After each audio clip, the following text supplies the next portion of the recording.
ಇವತ್ತು ಉದಾಹರಣೆಗೆ ಇವರು ವಿದ್ಯಾರೆಡ್ಡಿ ಅನ್ನುವಂಥವ್ರು ಇವತ್ತೇನು ಪುಸ್ತಕ ಬಿಡುಗಡೆ ಆಯ್ತಲ್ಲ ಸರ್, ಅವರು ಪ್ರತಿ ವರ್ಷವೂ ಕೂಡ ತಾವು ಕಲಿತಂತಹ ಒಂದು ಕನ್ನಡ ಶಾಲೆಗೆ ಅಥವಾ ಹೈಸ್ಕೂಲಿಗೆ ಹೋಗಿ ಅಲ್ಲಿ ಇರ್ತಕ್ಕಂಥ ಮಕ್ಕಳಿಗೆ ಉಚಿತವಾಗಿ ಪಠ್ಯ ಪುಸ್ತಕಗಳನ್ನ ಖರೀದಿ ಮಾಡಿ ಕೊಡ್ತಾರೆ. ಆಮೇಲೆ ಸಮವಸ್ತ್ರಗಳಿಗೆ ಧನ ಸಹಾಯ ಮಾಡ್ತಾರೆ. ಆ ಥರ ಅವರು ವಿದ್ಯಾರೆಡ್ಡಿ ಅಂತವ್ರು ಹಾಗೆ ಮಾಡ್ತಾ ಇದ್ದಾರೆ. ಸರ್ಕಾರಕ್ಕೂ ಕೇಳಬೇಕಾಗಿದೆ. ಯಾಕಂತಂದ್ರೆ ಇವತ್ತು ರೋಡ್ಗಳಿಗಾಗಿ ಎಲ್ಲರೂ ಕಮಿಷನ್ ಹೊಡಿ ಸಲುವಾಗಿ 40% 50% ಹೊಡಿ ಸಲುವಾಗಿ ಕೋಟಿಗಳು ಹಾಕ್ತದೆ.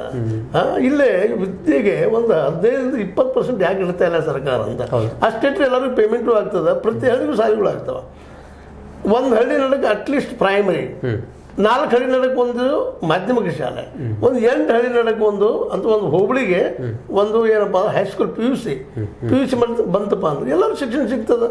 ಅದು ಸರ್ಕಾರ ನಿರ್ವಹಿಸಿದ್ರೆ ಗ್ರಾಮೀಣ ಭಾಗದೊಳಗೆ ಸರ್ಕಾರವೇ ಮುತುವರ್ಜಿಯನ್ನು ವಹಿಸಿ ಹೆಚ್ಚಿನ ವಿದ್ಯಾಭ್ಯಾಸ ಸಿಗುವಂತ ಸೃಷ್ಟಿ ಮಾಡಬೇಕು.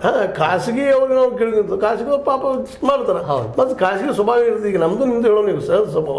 ಆದಷ್ಟು ನಮ್ಮ ಮುಂದಿನ ಮಕ್ಕಳಿಗೆ ನಮ್ಮ ಮಕ್ಕಳಿಗೆ ಸಂಗ್ರಹ ಇಡಬೇಕು ಅನ್ನೋ ಸ್ವಭಾವ ಇರ್ತದೆ ನಮ್ಮನ್ನ. ಸಂಪಾದನೆ ಮುಖ್ಯ ಗುರಿಯಾಗಿ ಪ್ರತಿಯೊಂದು ಜೀವಿತ ಇರ್ತದೆ. ಅಂದಾಗ ಅವರು ಏನೋ ಭಾಳ ಎಕ್ಸಸ್ ಆಗಿ ಸುಧಾಮೂರ್ತಿ ಅಂತವ್ರು ಅಂತವ್ರು ಮಾಡ್ಬೋದು.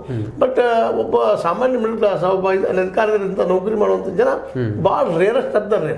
ಅದಕ್ಕೆ ಸರ್ಕಾರನ ಜವಾಬ್ದಾರಿ ವಹಿಸ್ಬೇಕಾಗ್ತದಂತ ಭಾಳ ಸಲ ನನಗೆ ಅನಿಸಿದ್ರು. ಇದಕ್ಕೆ ನೀವೇನಂತೀರಿ? ಸರ್ಕಾರವು ಕೂಡ ಆ ನಿಟ್ಟಿನಲ್ಲಿ ಗಮನ ಹರಿಸ್ಬೇಕು ಸರ್. ಮತ್ತು ಅದ್ರ ಜೊತೆಗೆ ಜನಪ್ರತಿನಿಧಿಗಳು ಕೂಡ ತಮ್ಮ ಕ್ಷೇತ್ರ ಜನಪ್ರತಿನಿಧಿಗಳು ಅವ್ರು ಶಾಸಕರ ತಮ್ಮ ಏನಾದ್ರೆ ಎಷ್ಟದ ಎಜುಕೇಶನ್ ಎಷ್ಟದ, ಎಷ್ಟು ಕಲ್ತಿದ್ದಾರೆ ಎಷ್ಟಿಲ್ಲ, ಅವ್ರ ಕರ್ತವ್ಯ ಅದು ಮಾಡಿಸೋ ಅವ್ರ ಡ್ಯೂಟಿ ಹೌದು. ಅದು ಇಲ್ಲದಕ್ಕೆ ಈ ಪರಿಸ್ಥಿತಿ ಬಂದದ್ರಿ. ಪ್ರತಿಯೊಬ್ಬ MLA ತಾನು ಗಳಿಸೋದೆಷ್ಟು, ತನ್ನ ಮಕ್ಕಳು ಹೆಂಗೆ ನಾವು ರಾಜಕೀಯ ತಿರುಗುಗಳು ವಿಚಾರ ಮಾಡೋದನ್ನ ಬಿಟ್ಟರೆ ಮತ್ತೇನು ಮಾಡೋದಲ್ಲ. ಈಗಾಗಲೇ ಎಲ್ಲ 224 MLAಗಳಿಗೆ ಅನ್ವಯಿಸ್ತಾ ಇದ್ದೀನಿ ಮಾತನ್ನ. ಕೇವಲ ಒಬ್ರು ಇಬ್ಬರು ಅಂತಲ್ಲ, ಎಲ್ಲರೂ ಅದನ್ನ ಮಾಡ್ತಾ ಇದ್ದಾರೆ. ಹೀಗಾಗಿ ಪ್ರತಿ ಹಳ್ಳಿಗೂ ಒಂದು ಪ್ರಾಥಮಿಕ ಶಾಲೆ, 4 ಹಳ್ಳಿ ನಡಕ್ಕೆ ಒಂದಿಷ್ಟು ಮಾಧ್ಯಮಿಕ ಶಾಲೆ, ಒಂದು 8 ಹಳ್ಳಿ ನಡಕ್ಕೆ ಒಂದು PUC ವರೆಗಿನ ಶಾಲೆ ಐತಪ್ಪ ಅಂತಂದ್ರೆ ಫ್ರೀಯಾಗಿ ಎಲ್ಲ ಮಕ್ಕಳಿಗೆ ಸಿಗ್ತಪ್ಪ ಅಂದ್ರೆ ಈ ಶಿಕ್ಷಣ ಸಿಕ್ತಂದ್ರೆ ಬರಹನೂ ಚೆನ್ನಾಗಿ ಆಗ್ತದೆ, ಬದುಕೂ ಚೆನ್ನಾಗಿ ಆಗ್ತದೆ. ಮತ್ತು ಇನ್ನೊಂದು ಪ್ರಶ್ನೆ ಲಾಸ್ಟಕ್ಕಾಗಿ ಬದುಕಿಗೂ ಬರೋಕ್ಕೂ